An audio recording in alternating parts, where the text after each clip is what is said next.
الحمدللہ والصلاۃ والسلام علی رسول اللہ۔ اللہ تبارک تعالیٰ نے اپنی عبادت کے لیے انسان کو پیدا کیا، اور ان عبادتوں میں سب سے بڑی عبادت نماز ہے۔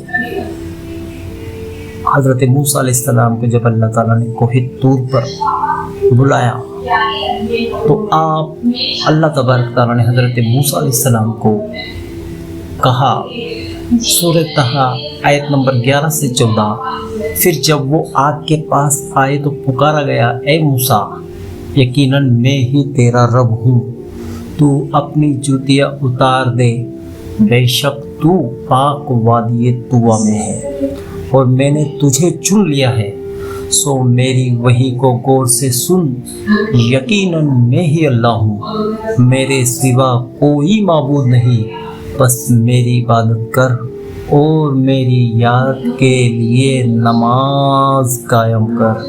اللہ تبارک تعالیٰ نے ایک ایسی نبی کو جن کو ملاقات کے لیے کوہ طور پر بلایا، ان سے جو پہلی بات اللہ تبارک تعالیٰ نے بیان کی وہ نماز ہی کے سلسلے میں تھی۔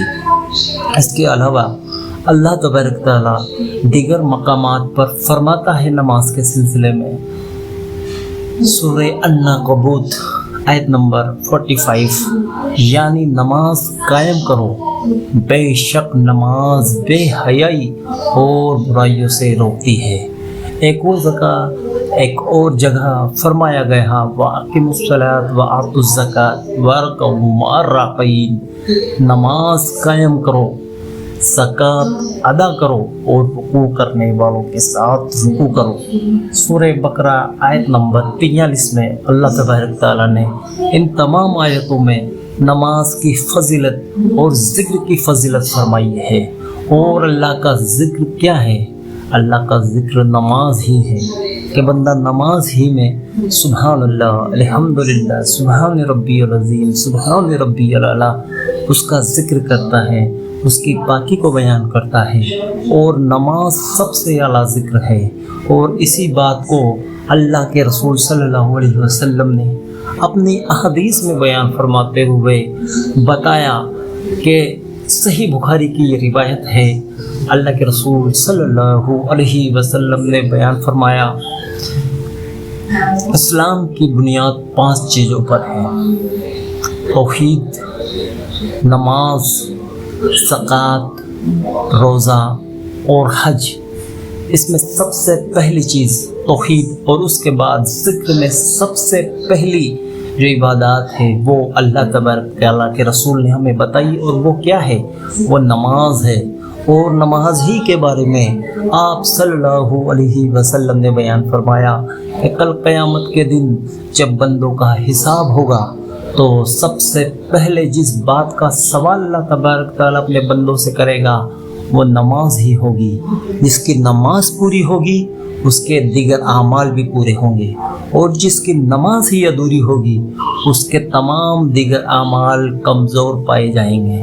اسی کے علاوہ ایک اور حدیث آپ صلی اللہ علیہ وسلم بیان فرماتے ہیں، سنن ترمذی، ہمارے اور کفر کے درمیان فرق کرنے والی چیز نماز ہے، جیسے نماز چھوڑ دی گویا اس نے کفر کے قریب کیا۔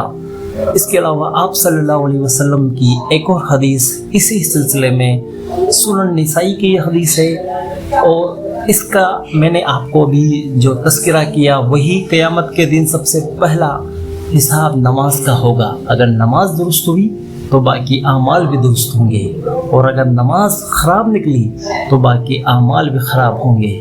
اور اس کے علاوہ نماز کے دین میں اور اسلام میں بہت ہی زیادہ فائدے آئے ہیں۔ اس کے علاوہ بھی نماز کے دنیاوی فائدے بھی ہیں۔ ہمارے لیے نماز کس طرح سے فائدہ مند ہے، آئیے دیکھتے ہیں۔ نماز کیا کرتی ہے؟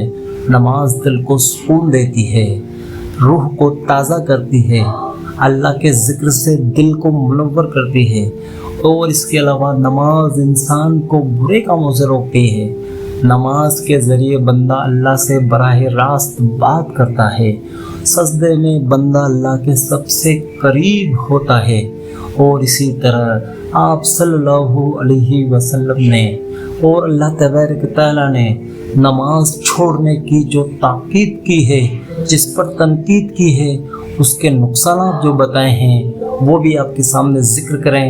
آپ صلی اللہ علیہ وسلم اللہ تعالیٰ نے قرآن کریم میں سورہ مریم آیت نمبر 59 میں فرماتا ہے، یعنی ان کے بعد ایک قوم آئی جنہوں نے نماز ضائع کی اور خواہشات کے پیچھے لگ گئی تو وہ جہنم میں جائیں گے۔ آخر دعوانا ان الحمد للہ رب العالمین۔ السلام علیکم ورحمۃ اللہ وبرکاتہ۔